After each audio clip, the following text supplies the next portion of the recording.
Today we're going to talk about defining goals of care. Hi, it's me, Linda Burhans, the gal who cares for the caregivers with love, laughter, and lessons learned.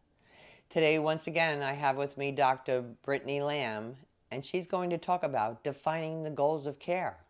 Hey there, I'm Dr. Brittany Lamb. I'm an emergency medicine physician, and online I work as a dementia family educator and advocate. Today I want to talk with you about the importance of defining someone who's living with dementia's goals of care. And I want to talk to you about 3 reasons why it's really important to do this work, and I promise it will be worth the time and the energy that you spend to do so. So, what are goals of care? It's basically when you come into the hospital or go into a doctor's office or interact with the healthcare system, we want to make sure that the care that we provide for someone actually goes in line with what their values and preferences and goals are. Okay. So it's how aggressive does someone want their care? Essentially, that's kind of how you can think about it. Like from a big picture standpoint, how aggressive does somebody want their medical care to be? That's when I talk about goals of care, that's what I mean. And what happens in our lives typically is that most of us have the same goals of care for years and years and years. Our goals are to continue living, and our goals are to continue living with decent or very good quality of life, okay? When someone's diagnosed with a disease, like a disease causing dementia, we know that that person is going to, if they continue to live and they don't pass away from some other medical issue, if they continue to live with dementia, their quality of life will be impacted. And we need to figure out what that person values, what quality of life means to them, what living means to them, so that we can make sure that we provide medical care that falls in line with their goals and values and preferences. Okay? So, goals of care are incredibly important to discuss and figure out either with your person if they're in the earlier stages of disease. You can just start a conversation. What is good quality of life to you? What is a good normal day for you? Like what lights you up? What gives you purpose, meaning? What makes you happy? What kind of things would you not want to live with? What kind of things would you not want to live without? There are great conversation starters at theconversationproject.org. So if you just Google Conversation Project, it's a great place to go to for documents that you can use to kind of help you go through this conversation with a person living with dementia who's been diagnosed. As the person's disease progresses, they will at a certain point not be able to make their own medical decisions, which means that you'll be stepping in to do that for them.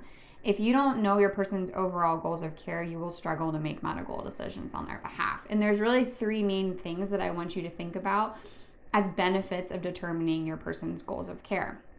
So the main thing is that if you know what your person would want overall, so are we doing everything? Are we doing some things but not all things, or are we focused on comfort?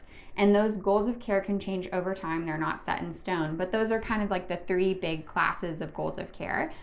If you know that about your person at any given moment, you'll be better able to communicate with the medical care team, and you'll be better able to feel like you have confidence and peace of mind when making medical decisions for them. So it's really, really important that you do so. The other big thing is that I want you to realize that people who work in the hospital, so I'm an emergency medicine physician, I work in a hospital. People that work in the hospital alongside me, nurses and techs, other physicians that work upstairs in the hospital, work in the ICU, we tend to overall have a bias towards less care. And if you think about it, we see a lot of people at their worst. We see people who are suffering.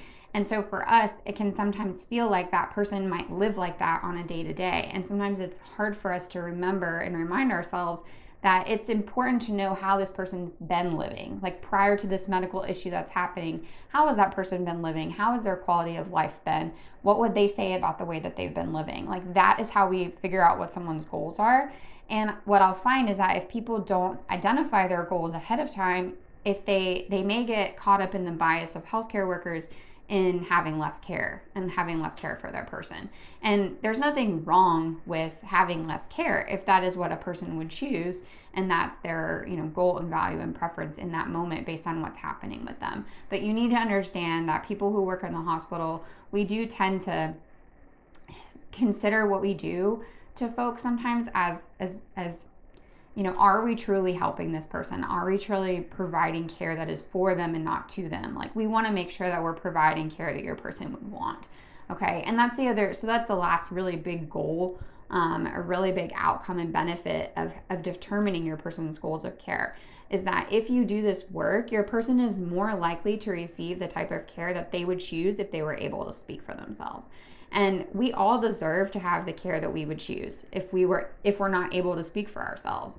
And if we don't take the time to determine goals of care and have these discussions and talk about these things, that is less likely to happen. So if you're interested in learning more about goals of care, about reading the different types of categories that I teach, I write about this all over my blog. This is foundational work. Every single person who's caring for someone else who could potentially have to step in and make medical decisions on their behalf, or even if you're just helping someone navigate their own medical decisions, goals of care is something that we all need to be doing. Thank you, Dr. Brittany. As always, good information. Tune in next week for another tip brought to you by Arden Chords, where all they do is memory care. And have a delicious day.